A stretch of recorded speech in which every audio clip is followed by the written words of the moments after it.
ஒரு புனித நூல் அணிவிக்கப்படுகிறது. பூணலில் 3 இழைகள் ஒரு முடிச்சுடன் கட்டுண்டிருப்பதை நம்மால் பார்க்க இயலும். அவை எதை குறிக்கின்றன என்பதில் பல மேற்கோள்கள் இருந்தாலும் முக்கிய 2ஐ இப்பதிவில் பார்க்கலாம்.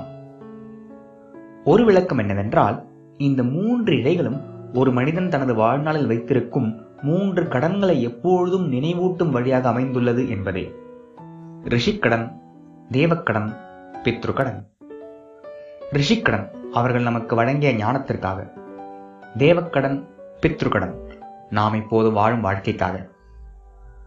வேத மந்திரங்களை உச்சரிப்பதன் மூலம் ரிஷிக்கடனையும், யாக யஜ்ஞங்கள் செய்வதன் மூலம் தேவக்கடனையும், ஒரு பிள்ளையை ஈன்றெடுத்து நன்றாக வளர்ப்பது மற்றும் முன்னோர்களுக்கு அக்கறையாக ஸ்ராத்தம் செய்வதன் மூலம் பித்ருக்கடனையும் ஈடு செய்ய முடியும் என்று நம்பப்படுகிறது.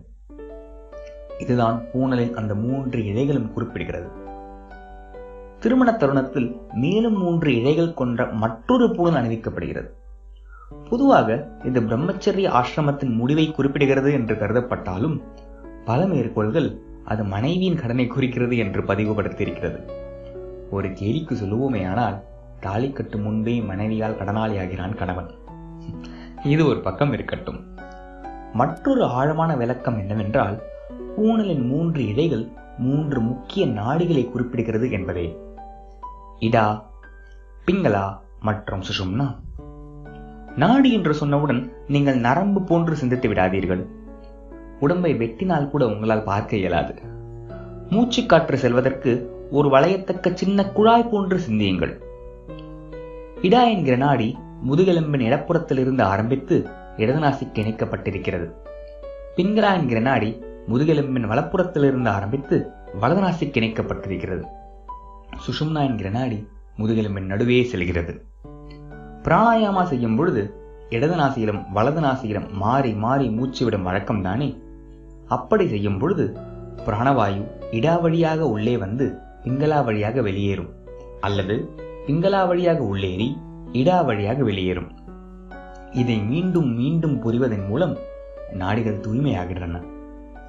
ஒரு நபரின் குறிக்கோள் பிராணவாயுவை சுஷும்னா வழியாக இயக்குவது.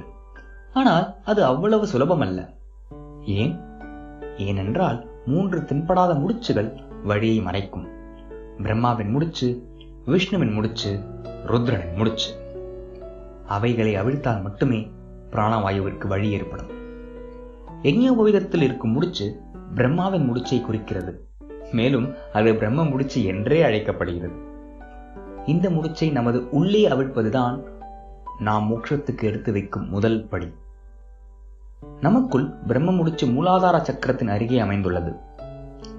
மேலும் சக்கரங்கள் என்பது நமக்குள்ளே இருக்கும் சில மைய புள்ளிகள். அங்கிருந்துதான் ஆற்றல் நம் உடம்பின் ஒவ்வொரு பகுதிக்கும் செல்லும். அதுவே ஒரு மனிதனை உடல் ரீதியாகவும் மன ரீதியாகவும் ஆன்மீக ரீதியாகவும் ஒரு சமநிலையில் வைத்துக் கொள்ள உதவுகிறது. நமக்குள்ளே இருக்கும் மற்ற சக்கரங்கள் சுவாதிஷ்டானா, மணிபூரா, அனகதா, விஷுத்தா, ஆக்ஞா மற்றும் சகசிராரா. விஷ்ணுவின் முடிச்சு அனகத்த சக்கரத்தின் அருகேயும் ருத்ரனின் முடிச்சு ஆக்ஞா சக்கரத்தின் அருகேயும் அமைந்துள்ளது. இவைகளை அவிழ்ப்பதுதான் எப்படி? யோக நடைமுறைகளை தவிர பிரம்ம முடிச்சு எப்பொழுது அவிழும் என்றால், எப்பொழுது ஒருவன் தன்னுடன் ஒற்றிக் கொண்டிருக்கும் வாழ்வதற்கான பயத்தை விடுகிறானோ, பொருள் ரீதியாகவும் உடல் ரீதியாகவும் இன்பங்களை வெல்கிறானோ, அப்பொழுதுதான் அது அவிழ ஆரம்பிக்கும். விஷ்ணுவின் முடிச்சோ வைராக்கியம் பெறுவதன் மூலமாகவும் அகங்காரத்தை விடுவதன் மூலமாகவும் அவிழ ஆரம்பிக்கும்.